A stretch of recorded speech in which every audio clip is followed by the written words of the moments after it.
आज मैं लेकर आई हूँ अपनी कहानी भूतिया हवेली का भाग 7। भाग 7 में आगे बढ़ने से पहले मेरा सभी दर्शकों से निवेदन है कि इस कहानी के पिछले भागों को सभी लोग अच्छी तरह से देखकर और सुनकर आइए, ताकि कहानी के सभी पात्रों से रूबरू हो पाएँ और कहानी में पीछे क्या हुआ अच्छी तरह जान पाएँ। तो चलिए अपनी कहानी के भाग 7 में आगे बढ़ते हैं। सुबह पुलिस मेरे घर आती है, लेकिन उस समय भाई क्रिस्टन घर पर मौजूद नहीं होते हैं। पुलिस मुझे थाने ले जाती है। तभी दरोगा जैक के फादर और अगस्टिन को फ़ोन करके घटना के बारे में बताते हैं कि सर, आपके लड़के ने एक लड़की को परेशान किया है, उसे बहुत परेशान किया है और वो उस पर गलत तरीके के आरोप भी लगा रही है। कृपया आप थाने आएँ। उधर मारियो पुलिस वालों से कहती है, आप एंजेला दीदी से पूछ लीजिए कि किस तरह जैक मुझे घर से उठा ले गया और मेरे पति क्रिस्टन ने ले जाने को कहा। पुलिस वाले मुझसे पूछते हैं, ये सही है क्या? मैं कहती हूँ हाँ। फिर मैं साफ साफ उनको पूरी बात बताती हूँ कि मेरा दुष्ट भाई क्रिस्टन पैसे के लालच में भाभी को, मारियो को, जैक को बेच देता है और जैक उनको ले जाता है और जैक मेरे भाई को थैला भरकर पैसे देता है। भाई ने वो पैसे अलमारी में रखे। इतने में पादरी अगस्टिन और उनका बेटा जैक और 2 अन्य लड़के आते हैं। उधर पुलिस अपने 2 सिपाहियों को भेजकर हमारे घर और अगस्टिन के घर से पैसे ढूंढने के लिए बोलती है, लेकिन अगस्टिन के घर में पैसे नहीं मिलते। उन दिनों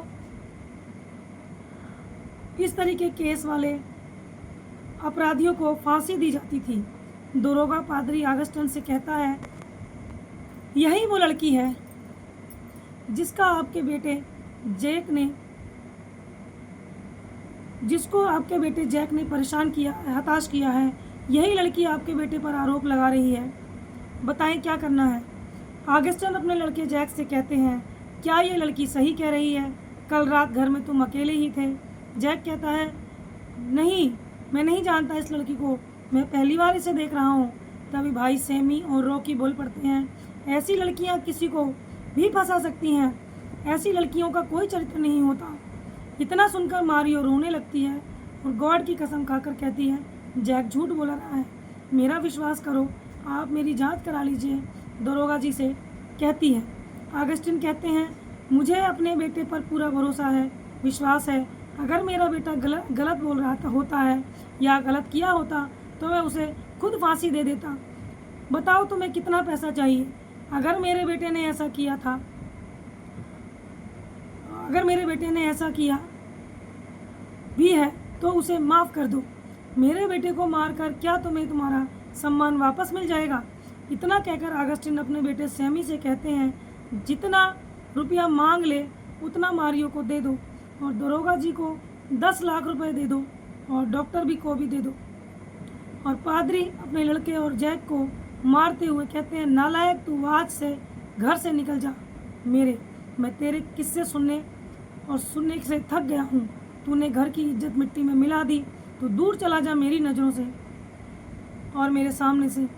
अब कभी मेरे घर मत आना। इतना सुनकर और देखकर मारियो कहती है, तुम सब दुष्ट हो।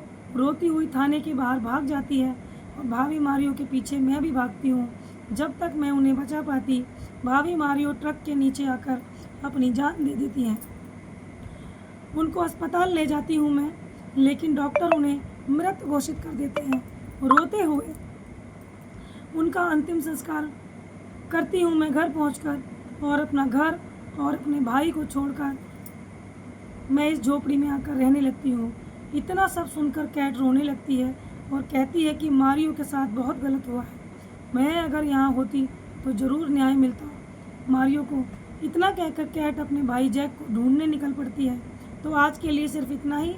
अगला भाग लेकर आऊँगी मैं जल्द से जल्द इस कहानी का। तब तक इंतज़ार कीजिए। धन्यवाद।